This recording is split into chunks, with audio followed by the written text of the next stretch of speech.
Well, hello everyone. Welcome to Redneck Ways. How's everybody doing out in YouTube land? I hope everybody said fine. It's that time again, guys. It's model build time. And tonight we are going to finish up the 1941 Plymouth coupe, what I call the Coca-Cola Special. We pretty much all we need to do tonight is get the bumpers put on and the decals. And I picked this decal here, guys. I put on the door if I can get it off here. I picked this one here. That's what I'm going to put on the side doors on the driver and passenger. I think it's going to look pretty good. Let's see. Kind of like that. So, you guys grab you something to drink, cold beverage, and something to snack on, and kick back and relax. We're going to be listening to Art Bell. The night's episode is going to be on Code Fusion and Free Energy, which I think that's going to be a pretty cool program. So, tonight's Hot Wheels, guys, is this McLaren F1 GTR. This is 5 of 5. I think I was only able to get 2 out of this collection. I thought I got the little Volkswagen too, but I can't find it nowhere. But I do have the Nissan. But I thought I had the Volkswagen too, but I can't find it. But this is the McLaren F1 GTR. Pretty nice little Hot Wheels. I say that would go on one of the Hot Wheel tracks pretty good. And it probably ramp pretty good with this Hot Wheels. I say it would probably do really good. Probably fly down the track. But alright guys, y'all get comfy. Grab you a cold beverage and something to snack on, and let's get this model finished. We got the bumpers to put on and decals, like I was saying, and that's about it. There may be a couple little things. Last week we got the front grille put on and the headlights and a lot of the trim and stuff. So it's just getting the little small pieces together, the little bits and bobs. So alright guys, we'll get ready and listen to Art Bell and get this finished up.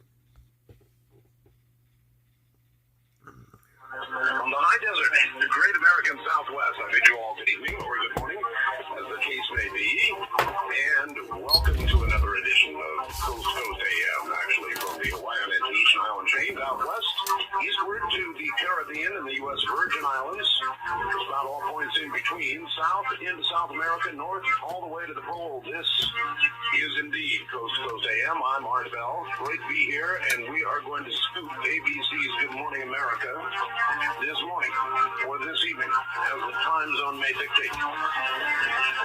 In the morning, it is my understanding, save a change, that there is going to be a demonstration, finally, ladies and gentlemen, of an over-unity process.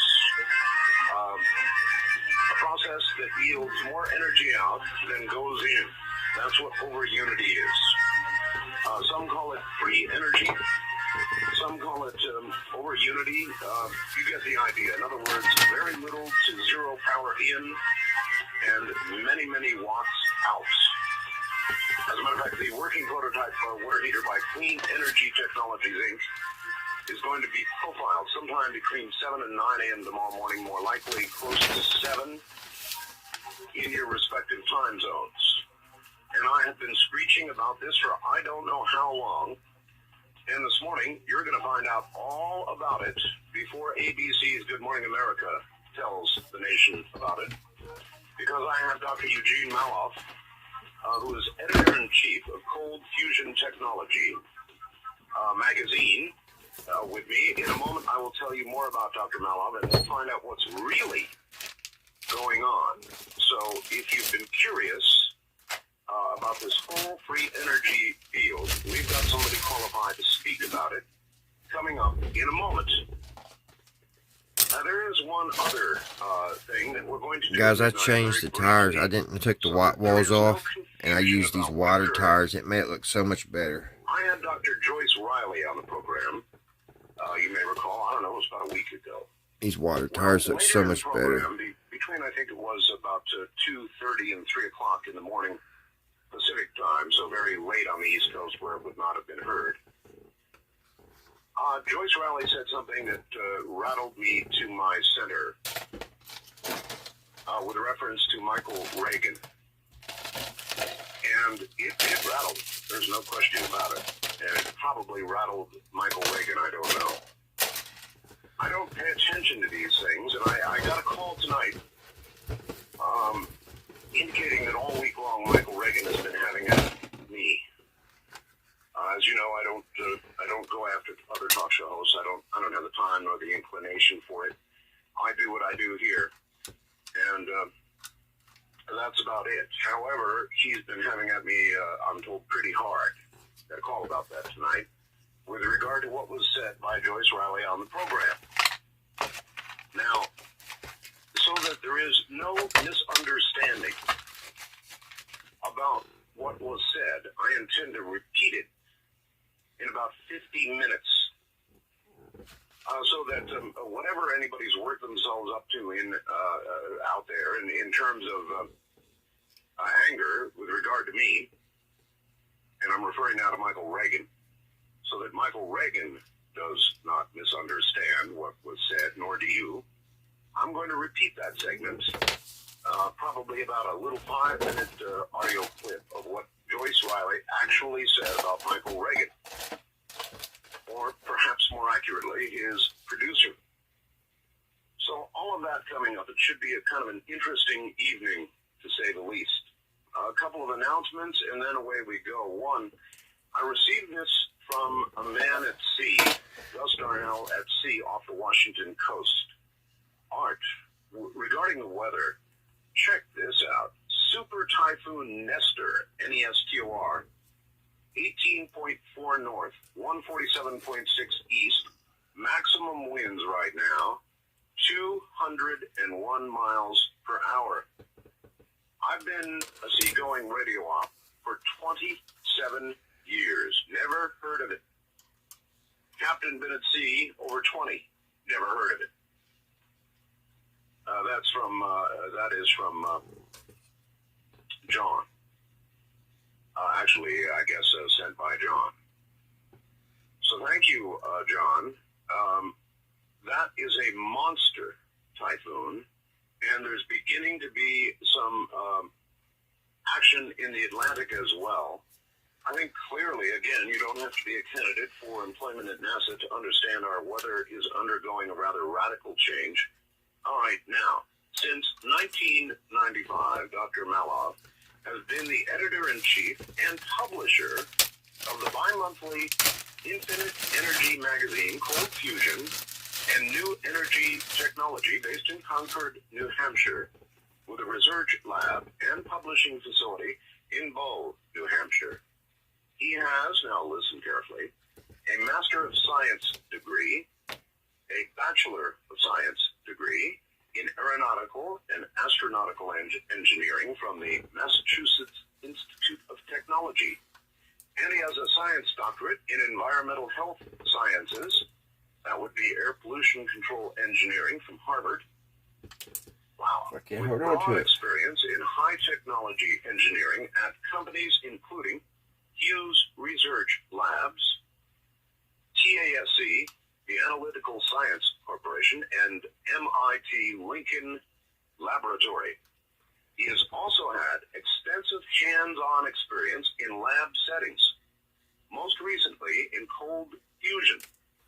In This is 91, going to be a he pain. worked as a We'll have to hold on consultant to to it U.S. for a minute. corporations doing and planning R&D in cold fusion. He is the author of 3 science books for the general public, I can't hold on including to the the daggone thing. Pulitzer-nominated book on cold fusion, entitled Fire from Ice, Searching for the Truth Behind the cold fusion furor, and oh, a furor it has been, eh? He's taught science journalism at MIT and at Boston University. He was chief science writer at the MIT News office when cold fusion erupted. Good word. Prior to that, he was a top science writer and broadcaster with the Voice of America in Washington, D.C. Also wrote science and technology articles for magazines and newspapers, including MIT, Technology Review, and the Washington Post. That's a lot of qualification, Doctor. Welcome to the program.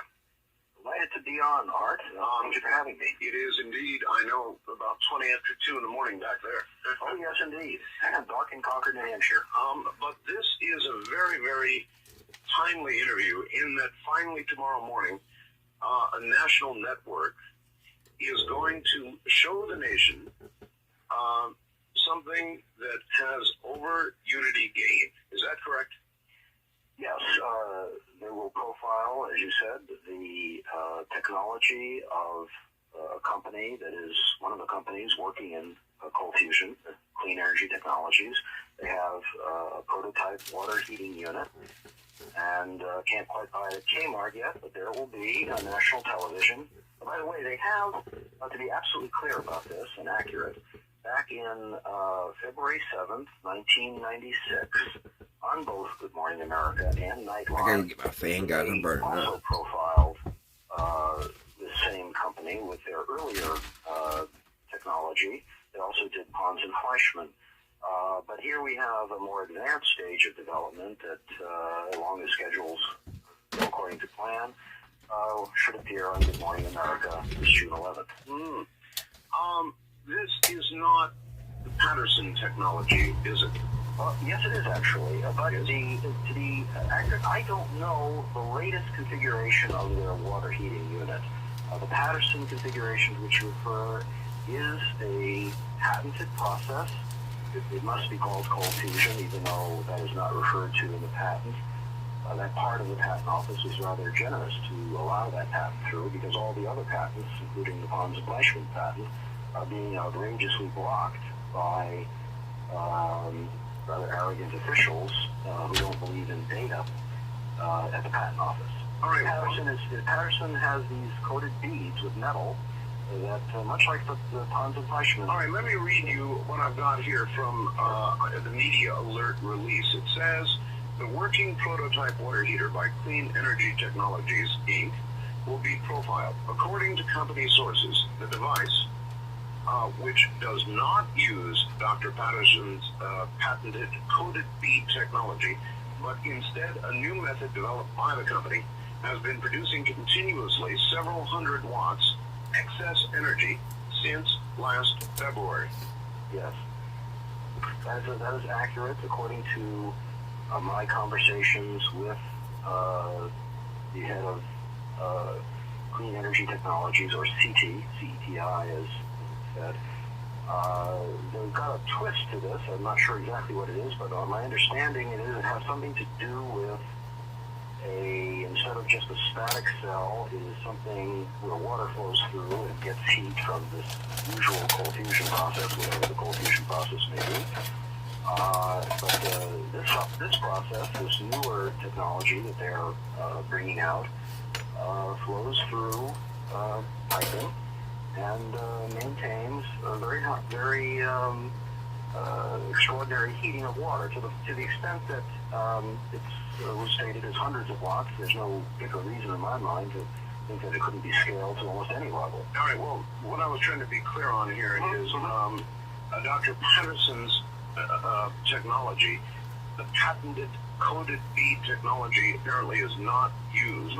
So what is it then? A sort of a modification of Dr. Patterson's patent, or does this still actually qualify under his patent? I'm confused. My working assumption, but not having seen the device myself, we'll wait to see it on ABC, is that it uses particulates of some kind. It is small particles.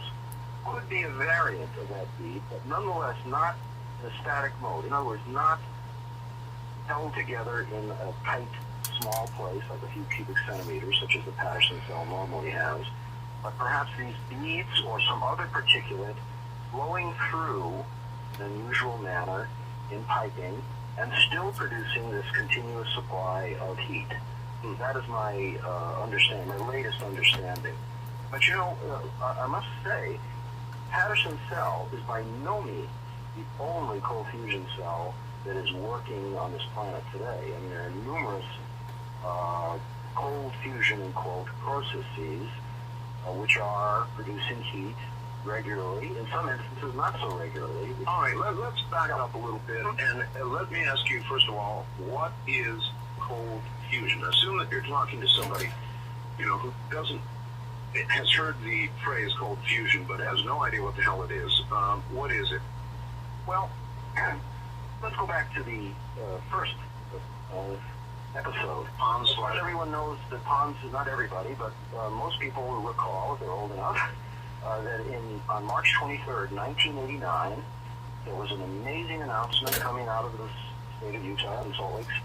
Pons and Fleischmann, very respected chemists at the time, and still in our view, of course, made an announcement, which was widely carried on the news media, that they were getting more heat energy out of a cell of water, it was called heavy water at the time, part of all water, than the electricity put in.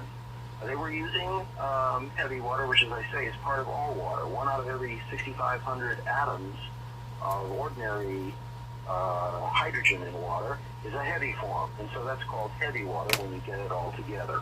It's real cheap, and it's, of course, very, very abundant on the planet. It's not radioactive.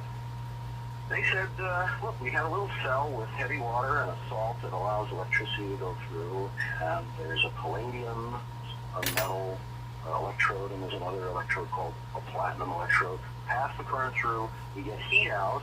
We look at this heat that's coming out, and we measure it very carefully, and we get so much energy coming out of this cell that it can't possibly be an ordinary chemical reaction.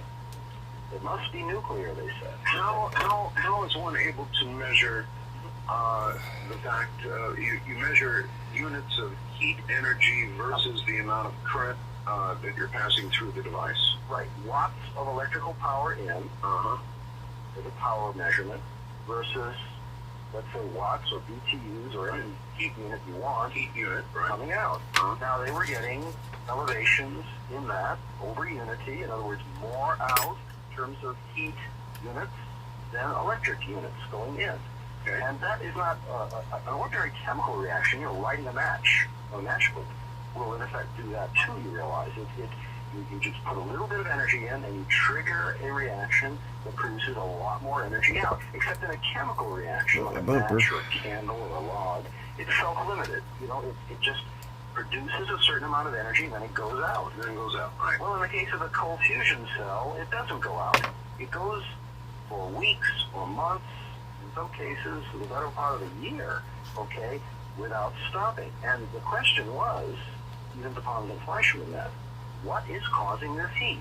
Now, of course, the establishment didn't even accept the fact, nor should they have on day one, that there was more heat coming out by far than electricity going in. All right, I'm old enough to remember the announcement, and what I remember following it was a whole group of institutions across the country trying to replicate, which is science, the experiment they did with very mixed results. Some institutions came back and said, yes, we've done it.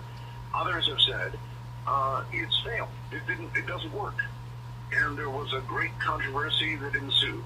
Yes, indeed. That is exactly what happened. There was a tremendous controversy because of the claim that nuclear reactions, potentially nuclear reactions, occurring on a tabletop was a very shocking claim to be making. Sure. If they had not been, by the way, the world-class chemists that they were, Dr. Fleischmann was a fellow of the Royal Society, Stanley Pons was head of the University of Utah chemistry department, they wouldn't have even been listened to. I mean, it would be the usual crank business, unsupported by evidence, and that would be the end of it. Now, unfortunately, they triggered a worldwide frenzy. Both the bumpers look the same, to replicate them. front and back, Many- and I had many the front people on the back. rather quickly did replicate their claims. All right, Doctor, hold it right there, and we'll come back and have more time to get in this into this in great detail. So if you really want to understand what's going on with cold fusion, keep it right where it is. I'm Art Bell, and this is CBC. Now, here again, Art Bell. Once again, here I am. It is a completely non. There we go. That bit topic. better. We are talking about our future. If you look at the pall of air hanging over our cities right now, no matter whether you're right, left, or whatever you are politically, you cannot be happy. That pall of air is coming from the use. This one's the back. See, they look the same. Misuse of fossil fuels. If we don't do something about it, it's going to do something about us. And so we're talking about energy, an alternative form of energy, the real thing.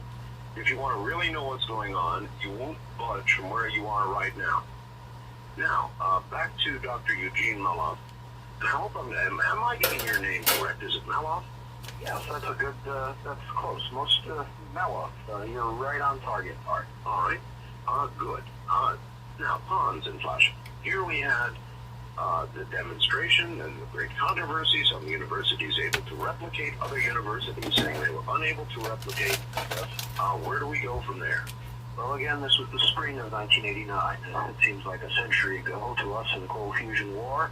But there it was, March 23rd, 1989 was the beginning of the worldwide race to discover whether or not Pons and Fleischmann were correct or not. They could have been mistaken because there was a lot of backroom infighting and complex political maneuvering that led to that press conference. They themselves did not want the press conference, by the way. They wanted to wait another 18 months. But due to controversies with another group in the state of Utah, the announcement occurred, for better or worse. Was it a race? Yes, it was a race for many people to get into it and find out who could be first, to either find out that they were having the correct observation in science, or whether they had made a terrible mistake and should be regarded as somehow fools. In any event, the establishment rather quickly, in weeks, came to its own private conclusion. They maintained a public veneer of respect for Pons and Fleischmann for a while, a little grace period. Mm-hmm. They said, well, look, let's check this out. And then major institutions such as MIT and Caltech and Harlow Laboratory in England were coming to the conclusion rapidly that Pons and Fleischmann had made a terrible mistake. And they wanted to prove to the world that Pons and Fleischmann should be gotten rid of. And of course, there was this media flurry, a very large media flurry. The Cold Fusion story made the cover of Time, Newsweek, and Business Week on May 8, 1989. Mm-hmm. Now, the interesting thing is this. Many groups did get excess energy, some with difficulty, and even without guidance, people knowing something about electrochemical systems were able to see the effect. It was weak at that time. It wasn't a major effect. It wasn't as extraordinary as it is today with some of the newer cold fusion systems, but it was there. Now, may I ask, were Pons and Fleischmann at that time giving assistance to those universities trying to replicate the experiment? They were giving some assistance. The lawyers that were responsible for guiding the way the announcement came out at the University of Utah did to some extent tie their hands. A lot of this was they made his back bumper so hard to put on. The university wanted to take an advantage of this, as it well should have. Excuse me. If, as Fleischmann today would say, they did not take care to protect the rights of the University of Utah, it would subsequently have been considered derelict in duty.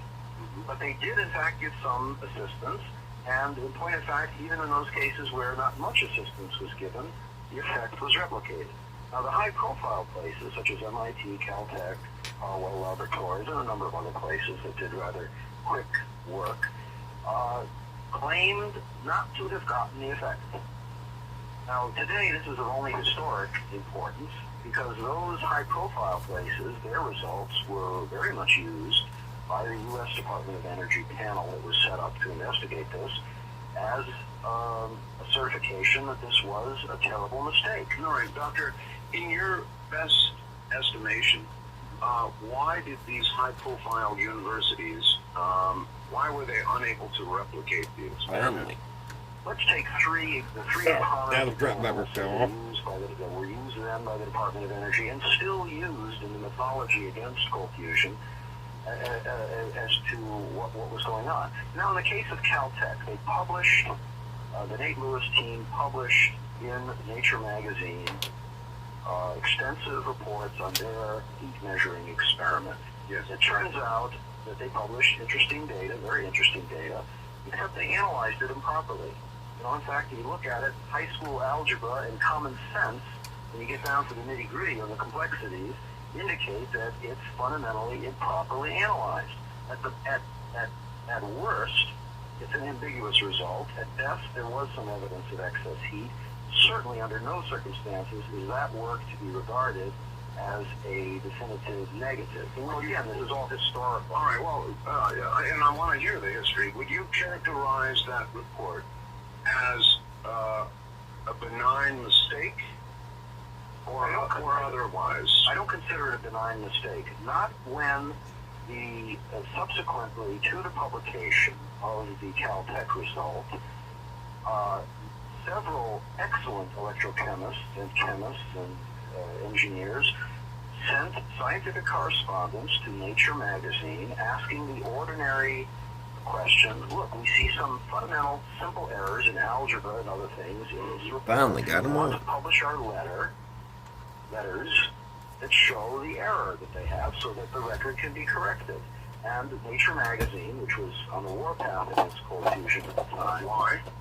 Well, there was a brouhaha. There was kind of a pack mentality, as so often occurs when a heretical new discovery is launched upon the world. Boy, I'll tell you, I have never in my life. Scientists are some of the worst feuding bunch of professionals I've ever seen in my whole life. They are. The problem with scientists, I must say, I consider myself more of an engineer, but a true scientist in spirit, certainly. They have a card that says, I am objective, but this is not true at all. We know that scientists act according to their emotions, according to their funding sources, according to their worldview of how the universe works. That's what was happening. And of course, at MIT, where I was, and I had a better insight there, even more outrageous things happened. Things that I did not even realize were happening until more than a year went by after the announcement. I was the chief science writer of the news. All right, guys, we're going to let that drop for a minute. For reporting research from MIT, reporting the pro and cons that were going on about cold fusion at MIT. Now, their work was reported as negative. We'll set that aside. And in fact, it is not negative. To my great dismay, later in my investigation of what was happening, And let's put some of these Coca-Cola crates together, a year after I was, because I need to use the decals and see how hard it's going to be to mess with I it. said the evidence was overwhelming, and now it's 100% certain. But what I saw in the MIT data was outright fudging. Now, this data was supposedly a fair experiment whereby a heavy water cell, that is a Pons-Fleischmann type cell, was compared to one that had ordinary water in it. And by the way, this is with palladium electrodes. There was no confusion. The same thing that Pons and Fleischmann were doing. Right. They ran 80 hours of results. And they had already made various planted news stories in the media against Pons and Fleischmann, and they used the word fraud. That began to enter the picture from some of the MIT researchers. The allegation you're making right now is every bit as serious. It's very serious, because in the summer of 1989, after they had already pretty much gotten rid of Pons and Fleischmann in an outrageous flurry, I remember that. I remember that. against Pons and Fleischmann. Oh, I remember. Nature went against them. Nature magazine, Science went against them. The New York Times went against them. The Department of Energy, of course, was completely in attack mode at that point, and it was almost irretrievable at that point. But MIT hadn't even analyzed its data. But lo and behold, I have a document that show on July 10th, 1989, as they were preparing the data for publication on the heat measuring experiment, lo and behold, the Hans and Fleischmann type part of the experiment that MIT was doing showed a positive result. It showed excess heat. The ordinary water control experiment showed no excess heat. But 3 days later, this draft report was significantly modified, and voila, the heat had disappeared. It was suppressed. It was fudged. Subsequent to that, an excellent MIT graduate, Dr. Mitchell Schwartz, now of Jet Energy Technology, another cold fusion company in the Massachusetts area, examined it in greater detail and found that the shifting and the fudging was even more egregious than I thought. Basically, they had suppressed evidence. Now, if they had, this did not prove cold fusion. Did not prove it. You could not prove cold fusion by one experiment. But if you had the results that they had, absolutely had these results in the summer of 1989, of course they had collected it in the spring of 1989, you would have been duty-bound to the world to show this evidence. Of course, say, look, there it is. Bare minimum, they would have had to do the experiment over again to either get rid of that, to say, well, it was a little mistake on our part, or that there really was something there. But instead, defending their position as a $30 million a year recipient of funds from the federal government to do hot fusion, is to mimic the stars with thermonuclear reactions inside a high magnetic field. Right. They wanted to preserve the status quo, and they did just that. Oh my God. You're telling me that to preserve, it always comes down to money, doesn't it? To preserve their funding, their for a continuation into a look at hot fusion, which is a very Expensive area. expensive, hard process. They looked at this simple process, and your word, fudged the results to murder cold fusion in its cradle. Yes, and it's even worse than that, actually, because prior to that, prior to the disaster of fudging data in the summer of '89, and by the way, publishing it in a journal that was edited by a man who was working under one of the hot fusion laboratory people, that is under the director of the hot fusion laboratory at MIT.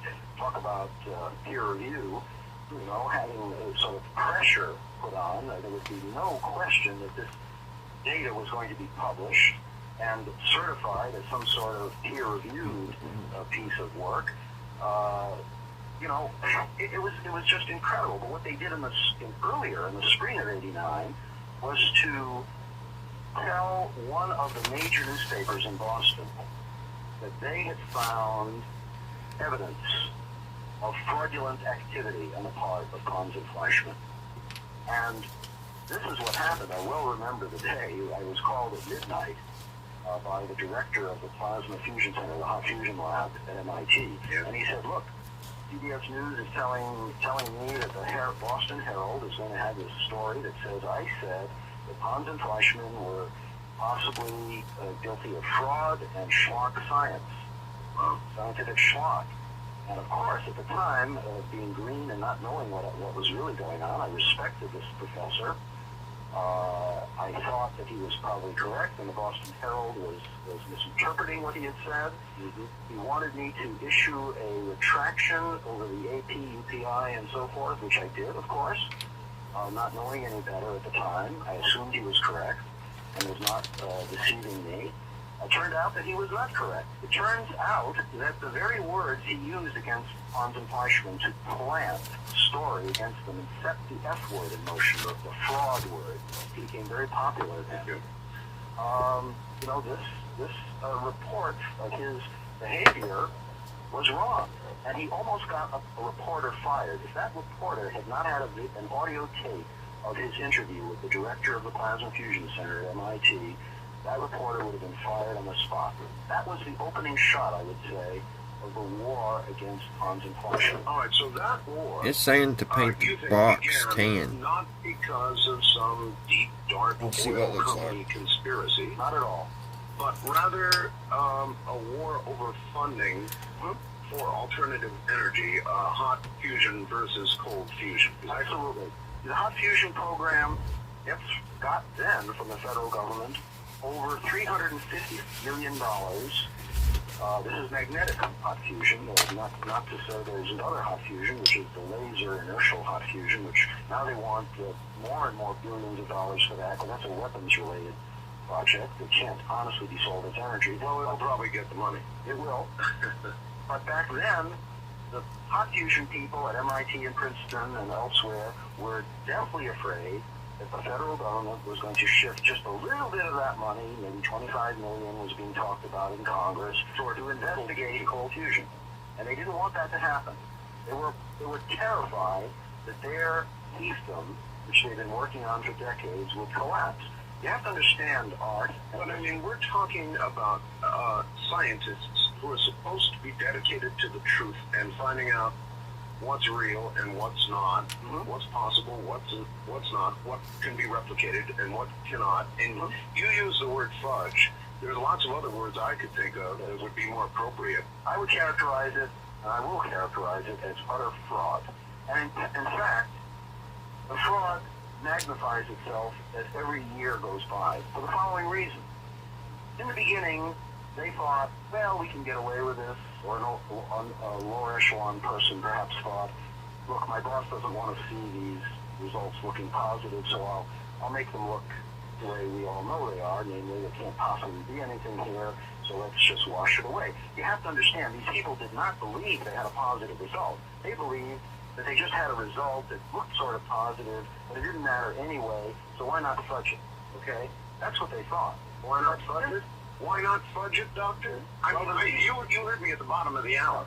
We've got halls of dirty air hanging above our cities. Right. We're burning fossil fuels that have a limit. It's not an infinite resource. It's a finite resource. Exactly. We're coming to crunch time pretty soon. The environment is beginning to revolt. The weather is beginning to worsen. I have a distinct feeling it's because of what we're doing.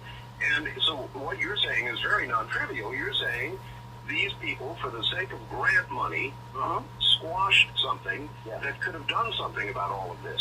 Absolutely, and it was worse than that. You know, the federal panel that was set up under Dr. John Huizenga, Professor Huizenga from the University of Rochester, that panel was set forth because there was a big furor about cold fusion, and the president, Bush at the time, wanted to know whether it was real or not. So he told his energy secretary, Admiral Watkins, let's have a panel. And they got a panel of so-called experts, 22 people, one of whom, by the way, was from MIT. His name was Dr. Mark Wrighton, no longer at MIT, but he became the provost eventually. He was then the head of the chemistry department. Other negative people who are on record now as having known in advance that the whole business was nonsense. So this was the so-called jury they came up with. Let me tell you about the jury. Huizenga told the people who asked him to be the chairman of the panel, the co-chairman of the panel, don't even have a panel. This subject is such absurdity, it's so nonsensical, that it's going to go away in several weeks. Well, it didn't go away in several weeks, so he did his patriotic, quote, work of becoming a member of the panel and acting according to what they probably expected he would do, namely whitewash it and throw the whole thing in the trash can. The other guy was named Dr. William Happer from Princeton University. He was then the senior research man at the Department of Energy. He said, just by looking at Hans and Fleischman on television, you could tell they were incompetent fools. That's on the record. Oh, my God. And they use these people as judges. All right. Doctor, relax for a few moments. We've got quite a bit to do, and we'll get back to this in a big way. You know, if what you're hearing is true, it's about enough to reduce a strong person to tears. Is that what our country is all about these days? I hope not, and I am afraid so. From the high desert, this is CDC. Defense attorneys for convicted Oklahoma City bomber Timothy McVeigh plan to wrap up their case Wednesday, but before they do, McVeigh's father Bill will take the stand to plead for his son's life. Tuesday, the defense admitted to the jury what the prosecution has been claiming all along, that McVeigh blew up the federal building out of rage over a government siege on the Branch Davidians. Richard Burr is McVeigh's lead defense attorney during the penalty phase of the trial. Happened that many people felt impassioned about. One of them was Tim McVeigh, and the government has brought that into this case. This is USA News. This is the CBC Radio Network. Good morning from the high desert. I'm Art Bell, and I do have a guest. He is Dr. Eugene Maloff, and we will we'll kind of update you on where we're going. It involves cold fusion and some allegations that are extremely damning regarding the history of cold fusion and some of the biggest institutions in our country. Ones, by the way, that Dr. Maloff has been part of. So this is serious stuff. Later on this morning on ABC's Good Morning America, so we're scooping them on this a little bit, there's going to be a demonstration of an over-unity device, a water heater, using cold fusion. So we're sort of going back over the history of cold fusion with Dr. Maloff, and we will do that, continue doing that, and update you and tell you a little bit about the good doctor in a moment. However, before we do that, there's something that I want to clear up, or at least I hope it clears it up. There's nothing like tape, recordings, which we do since we're a radio program, to clear things up and put them in proper perspective. You're all familiar, I presume, with Joyce Riley. Joyce Riley is a nurse who's been a champion of the rights of Gulf War vets who are still coming back sick. Their families, their friends, the American public, generally in danger from whatever in the hell it was released during the Gulf War, whether it was our side, their side, whatever it is. There seems to be little argument anymore, or maybe there is, like cold fusion, about whether this Gulf War syndrome is real or not. Joyce Riley has documented a very great deal of information suggesting that it's very, very real. Well, I had her on the program, I don't know, I think it was, what was it, folks, last week? And she did a wonderful job.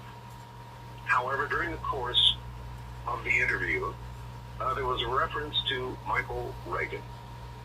And the reference was that the Reagan show had contacted her, that she had actually met Mike Reagan at some sort of National Association of Talk Show Hosts convention or something. And she had talked to him and given him information on the Gulf War syndrome. And he said, please supply me with documentation, and we're going to do a show. And this is my recollection of it, and we'll get the exact words in a moment. She supplied the documentation to Mike Reagan, sent it to him, and she then spoke with one of his producers, who said, yes, we want to get you on the air. This is my recollection of the conversation and the way it went. And he said, oh, just one more thing. How far back does this go, the cover-up, meaning the cover-up? And Joyce said back to 1982, at which point she was told, she says, by the producer of that program, well, then we can't have you on. Obviously, it went back to the Reagan administration. Well, I found that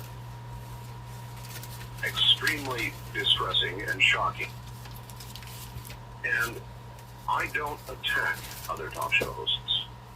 If the facts attack them, that is their problem, not mine. I have no axe to grind whatsoever against Michael Reagan. We do very different kinds of programs. So earlier today, I wish they'd give us these bigger. Well, I would have put them on if they was big, if they was this size. Michael Reagan has been trashing you. I said, really? I was thinking about this one. And so I thought then it would be But I rather like important the for green in audience, this one. particularly at this earlier hour, to know exactly what was said on the program that apparently has brought this trashing of me by Michael Reagan. So what I'm going to do right now is have the network replay that particular segment, and you can hear it for yourself. So, network, roll the tape, please, now. I want her now to tell you exactly what occurred between her and Michael Reagan. Michael Reagan contacted you, Joyce? I was with him at the National Association of Radio Talk Show Hosts Convention in Houston. I was there, present there. Right. I handed him a news release that said biological weapons used in the Persian Gulf. The disease is communicable. Right. I handed that to him when we were having our picture taken, and I simply said, our troops are not just sick, they're dying, Michael, and I need to get this word out. I need America to know about this. Uh-huh. And he said, that's horrendous. You mean it's a communicable disease? And I said, yes. You mean these men are really sick? This is really that bad? I said, yes, it is. Mm-hmm. And he said, well, I want to have this on my show. I said, certainly, no problem. He said, will you be on my show? And I said, yes. So his producer called me the next day or 2 days later and asked me to fax the hard copies of the documents supporting what I said. In other words, Michael Reagan wanted proof what you were saying really was true before he was going to put you on the air. That's correct. Okay, so you faxed documents? That's correct. I faxed about 30 pages to him, to which they were very comfortable with the information. And his producer called me back to schedule a time and asked me, I just have one question for you. How far back does this trading with Saddam Hussein go in the sharing of biological weapons? And I said, 1982. And she said, well, I guess you know that we can't have you on the show since it goes into the Reagan administration. And I was shocked, and I said, but the issue is so much more important than who was in power at the time. The issue is we've got sick Gulf War veterans. Well, subsequent to that time, of course, I have not been invited on the show. However, he did recently have on a man named Michael Fumento. Michael Fumento has written an article for Reason magazine and the American Spectator called Gulf War Syndrome, saying that the disease is not real, this is all hysteria, and that this is a big joke by the media played on the Gulf War veterans. Oh, my God. That these men are not sick, and if they would just get a life and a psychiatrist, they would understand that they have a mental problem, not an illness. And Michael Reagan had that person on? Yes, he did. And Michael Reagan's producer told you they would not have you on the moment they discovered it went back to the Reagan administration days? Absolutely correct. That's correct. Now, the interesting thing is, and I quote a book called The Killing Wind, since the Reagan administration took office in 1980, budgets for both biological and chemical weapons skyrocketed. Now, understand they were illegal at that time in 1969, so that in 1980, we shouldn't have been doing this. Our budget in 1969 for biological and chemical weapons was $19.4 million. When Reagan was in power in 1987, our defense warfare budget was $71.2 million. That was for a so-called defensive program. So I think the issue is that we did the majority of our buildup and trading with all of these unstable third world countries during that time. And I think that's the issue. You know, my statement to Mr. Reagan is, I respect you, I respect your program. I have no problem with him personally, other than it's about time that we get past the issue of who did what to whom and treat these Gulf War veterans. They're dying, they're sick, they're having deformed children, and all the while being told they have a mental problem. We've got to forget everything else and realize this is a national military genocide, and I don't know how much more plainly to say it. I hope that that the tale of the tape just proved to you all that I did not, nor do I ever, trash Michael Reagan. If this incident is as related, the incident trashed Michael Reagan, as far as I'm concerned. The incident itself, I don't go out of my way to trash anybody. I'm too busy. I've got too much to do. As a matter of fact, we've got to get back to it right now. Now, the latest was Joyce Riley called and said she's been invited now, suddenly, onto the Michael Reagan show later today, probably in the second hour, I'm not sure, but on the Michael Reagan show, you will hear Joyce Riley later today for a generous, I am told, 15 minutes. I don't know what the nature of the interview is going to be. I have no idea, but prior to it, I really thought the American people had a right to know what actually was said. And what you heard just now, is what actually was said. That is a unedited version of the actual occurrence on this program. So there you are. For whatever it's worth, I did not trash Michael Reagan.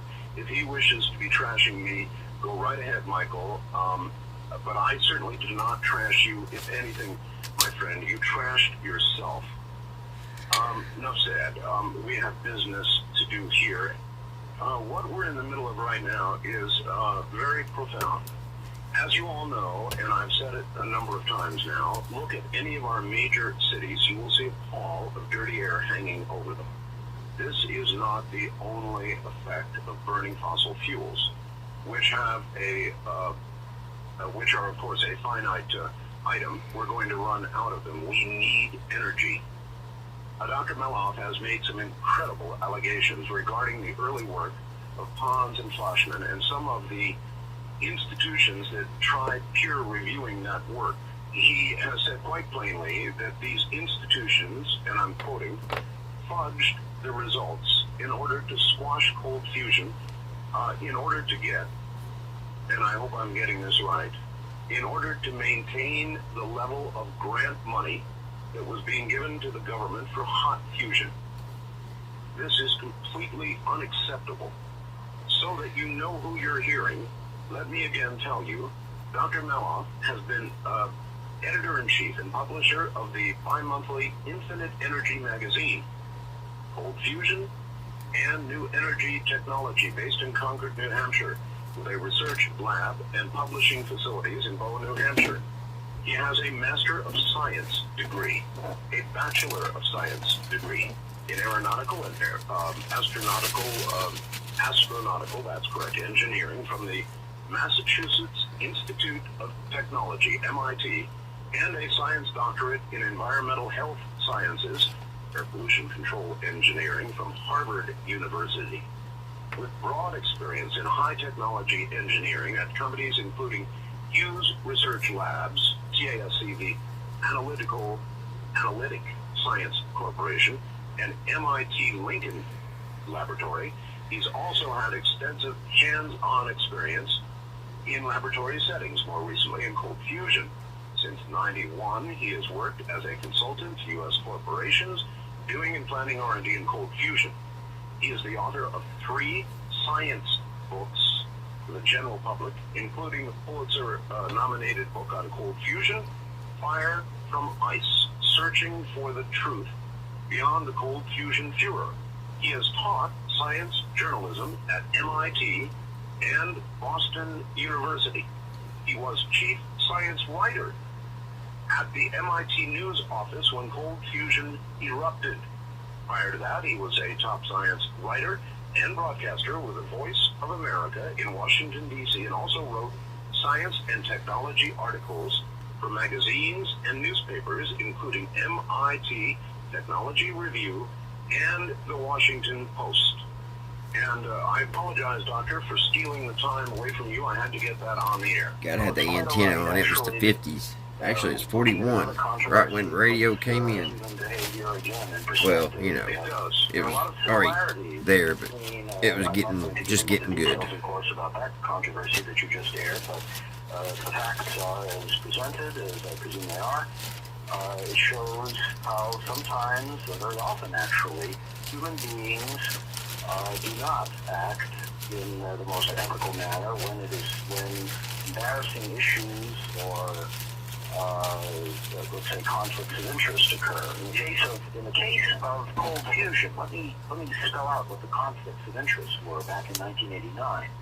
And I want to also tell your listeners that the activities of MIT, Caltech, and other people who claimed negative results, high-profile places that claimed negative results back then, they are of historical importance only.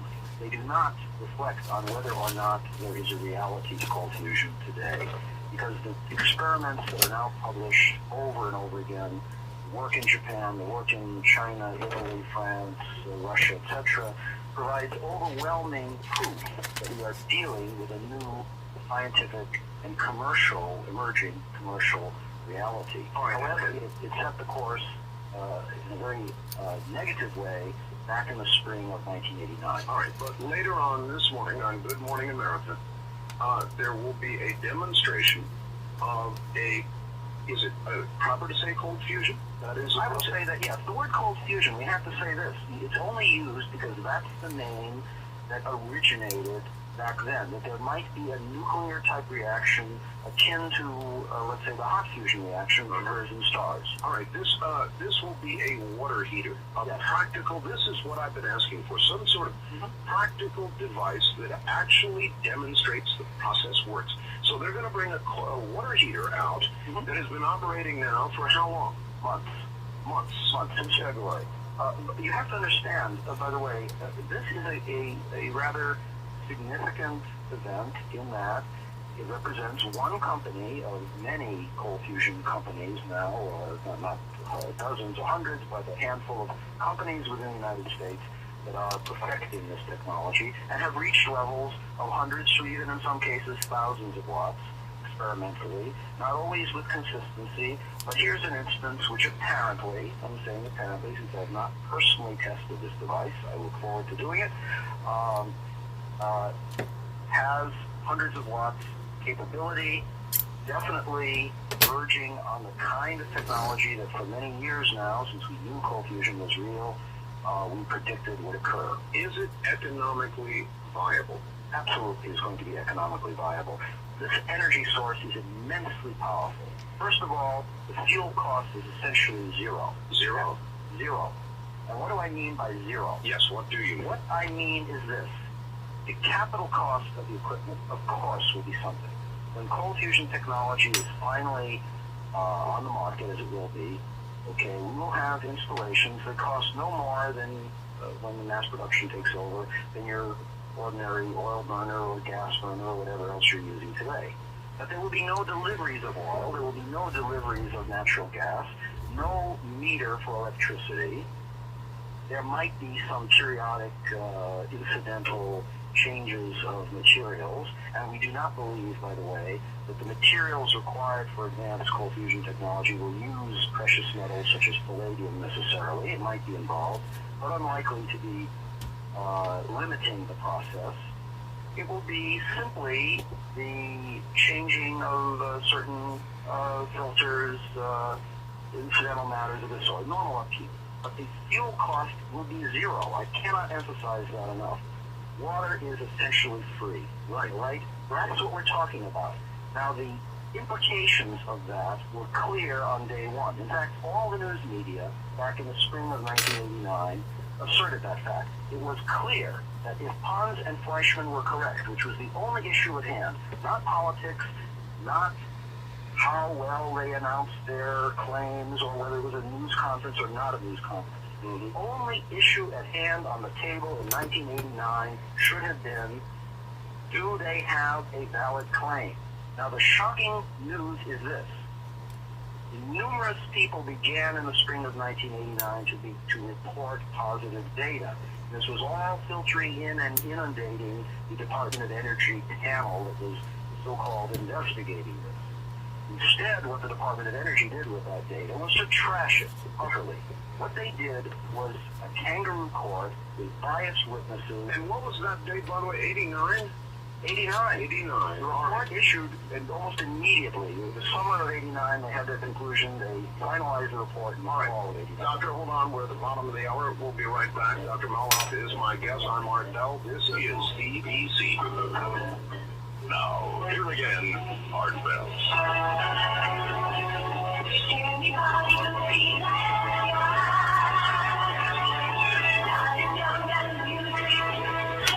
Good morning, everybody.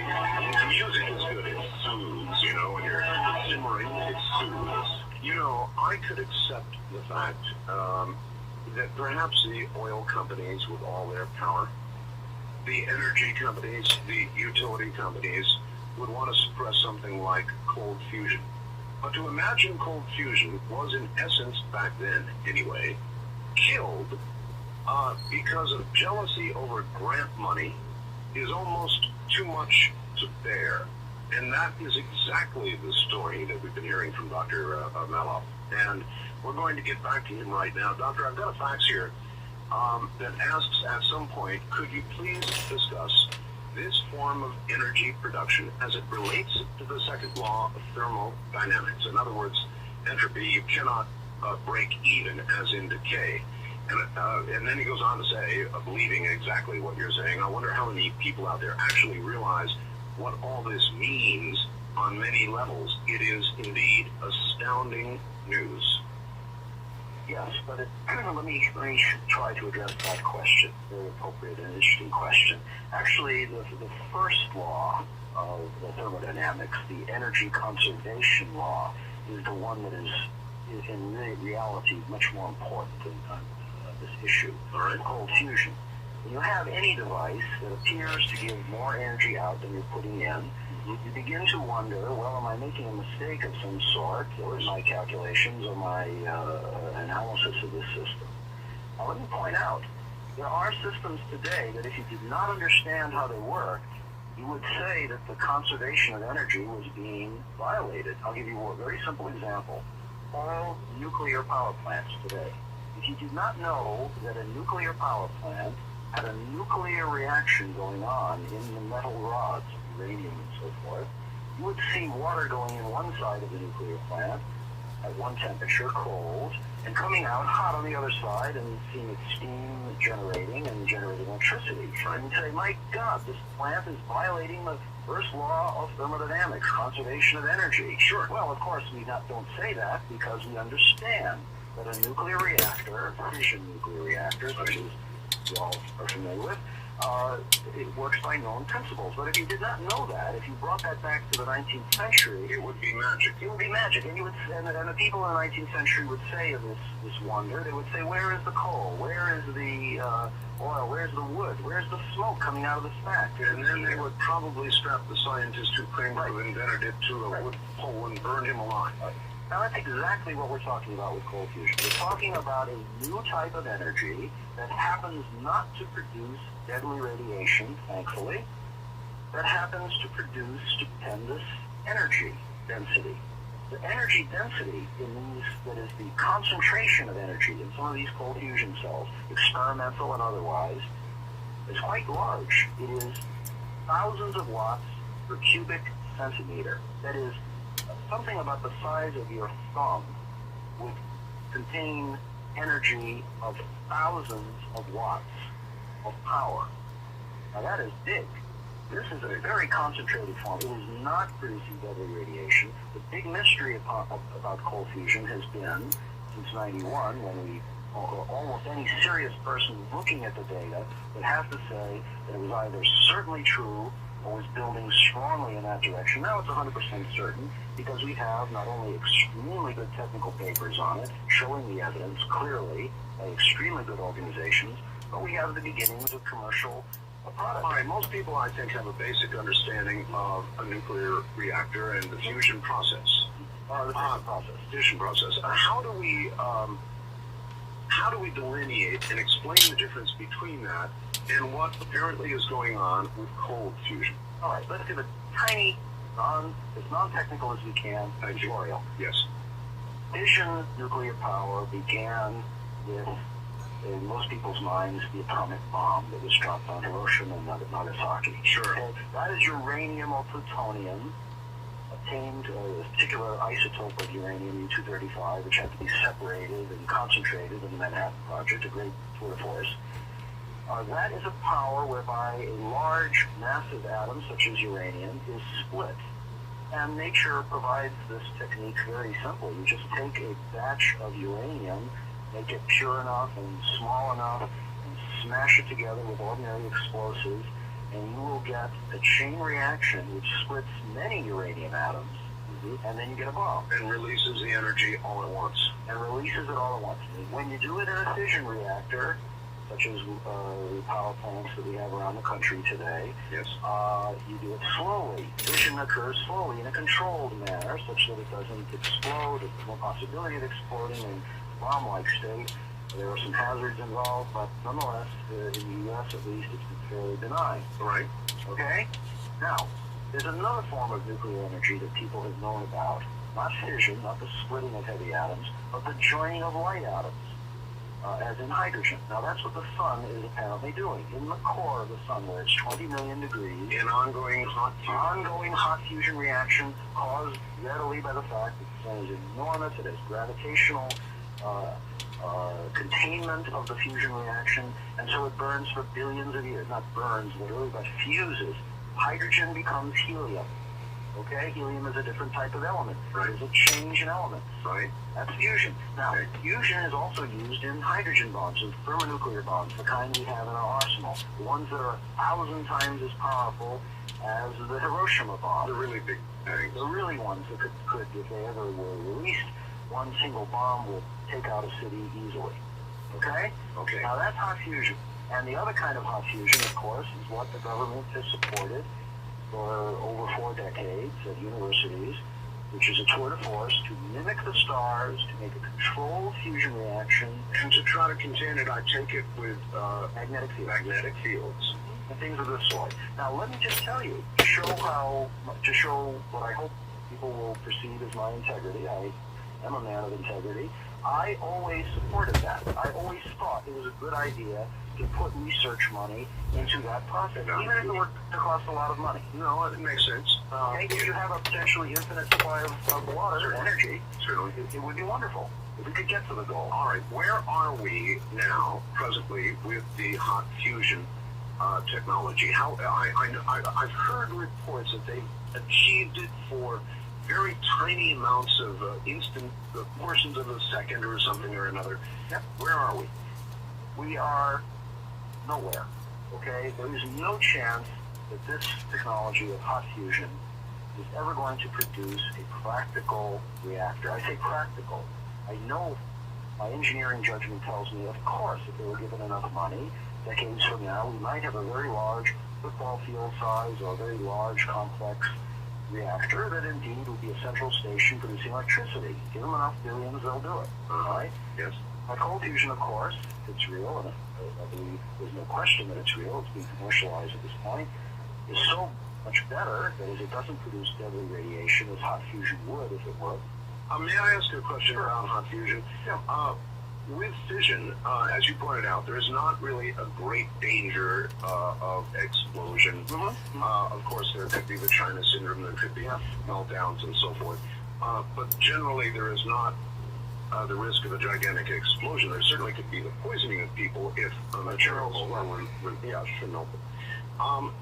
With the hot fusion process, assuming that you could get a plant going, would there be a danger that would exceed the fission process? No, a hot fusion plant, if the one were to be built, and I'm sure they will never be built at this point, would not be the danger of meltdown or explosion. There would be highly radioactive materials. That's something that the hot fusion people don't ordinarily advertise. Suppose the magnetic containment failed, what would occur? Nothing in particular. There would be the escape of the radioactive tritium fuel, which wouldn't be good, but it wouldn't be nearly as bad, in my opinion, from what I understand, as a fusion plant problem. All right, so hot fusion would be good if we could get it, but we don't have it, and there's no realistic opportunity for us to have it in the near future, and therefore we get to cold fusion now. Yes. They are going to bring out on Good Morning America, assuming they run the piece after we've done all this, in the morning, they're going to bring out a water heater. This water heater has been operating for some time now, independent of what? Well, they have had input power to it. You have to understand that. Ultimately, cold fusion devices will be self-contained. There will be no connection to the grid. The grid is going to wither. In my opinion, as an engineer, seeing the implications of this technology, there's no doubt at all that, taken to its logical conclusion, which will begin to happen in the next several years, certainly the first decade of the next century, we're going to see, in my opinion, an explosion of this, if it is technology, if it is not suppressed by other means, which it could be. All right, I want to know, how much electrical input does this water heater need to operate? Okay, the one they have today, Yes. since I do not have the technical specifications yet, I cannot say, but I can say what I've seen before of their technology. Here's the way it works. They have had little tiny cells demonstrated at various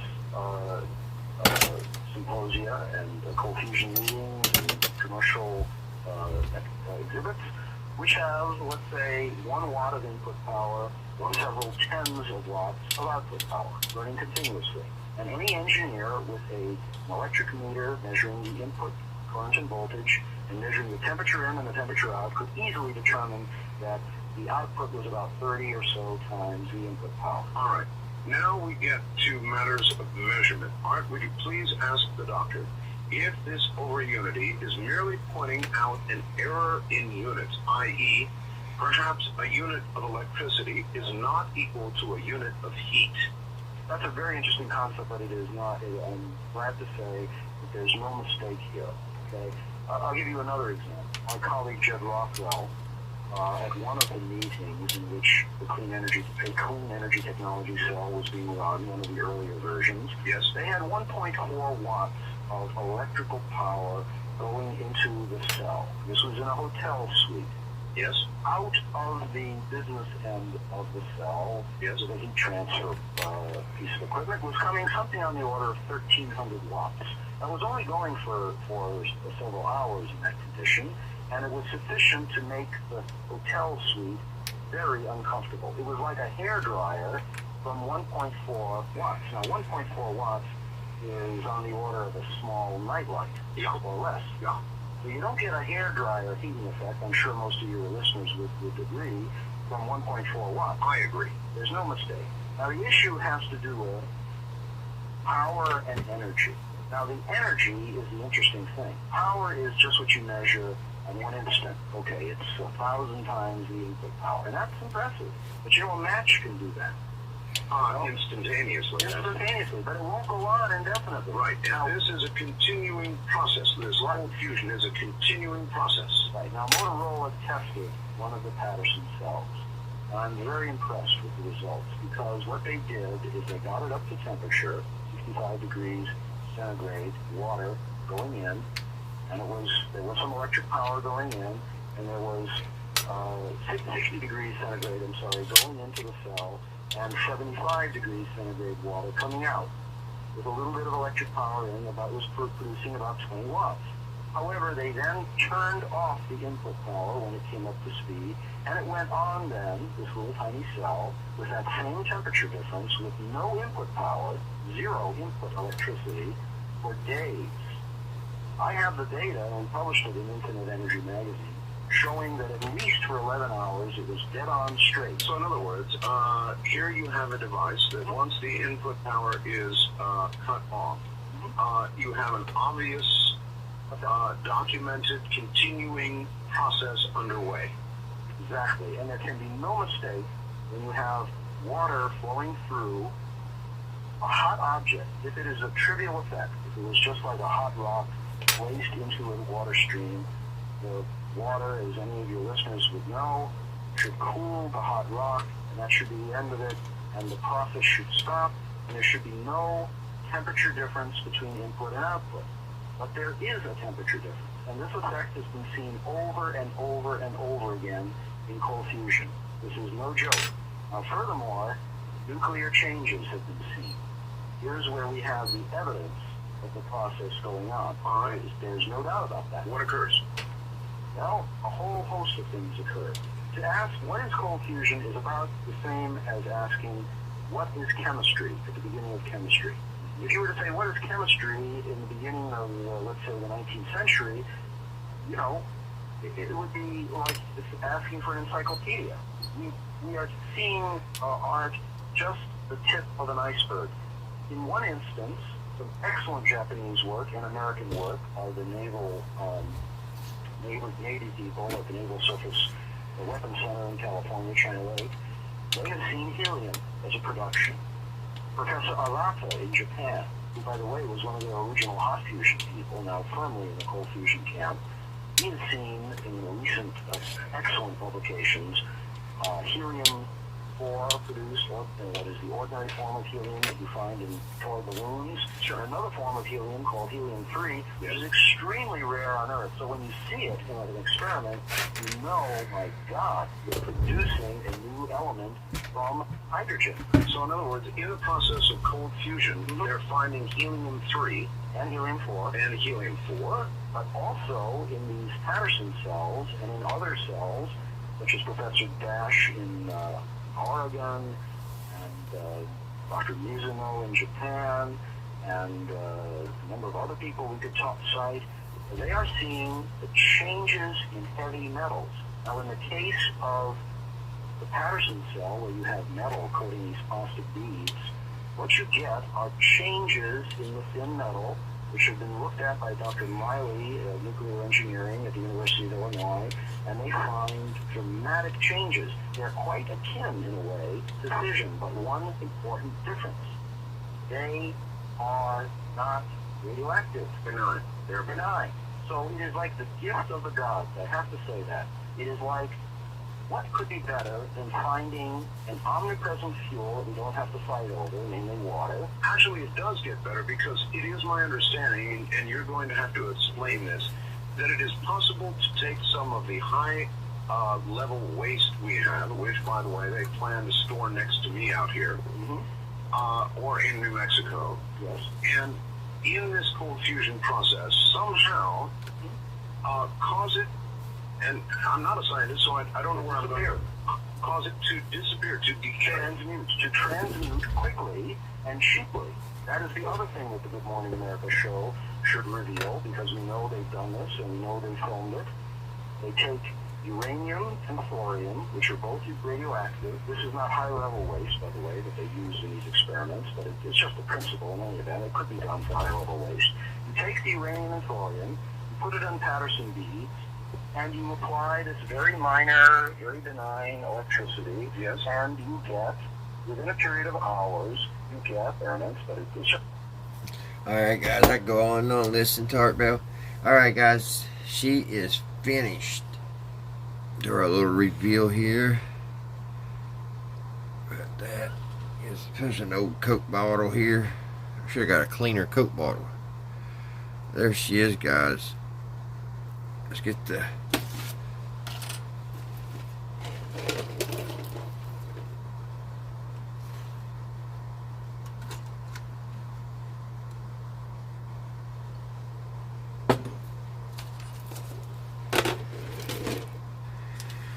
We did a little bit different than the box. I forget who mentioned to maybe do the black and red, but thank you. You know who you are if you're watching this. I think it turned out pretty good. I give the paint job a 7 out of 10. It's not one of my better ones, but it ain't one of my worst. Two-tone is a little difficult. This AMT model, it went together good.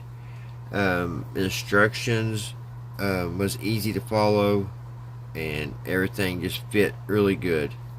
So that made the build a lot more enjoyable too. So it's gonna, it don't seem like it, but it's done. But I think this is number 8 episode. I think this is the 8th episode. I'm getting tired. So it took us about 8 hours, give or take, and we got this one done. I'm going to pick us up another one here soon, guys. I think I'm going to build another car before I go and build another ship, but it's going to be a surprise. And I'm trying to find this certain car, and it's a car that I truly love, and I hope you do too. And give you a hint, what could be a good hint? If I say that, it'll give it away. You'll just have to wait and see. So, alrighty guys, thank you all so much for watching. Thank you for watching each episode if you did, and I really appreciate you guys. I appreciate all my subscribers. Thank you all so much. So, we got another one done, guys. So, alrighty. Until the next one, I'll see you right here at Redneck Ways. Bye, guys.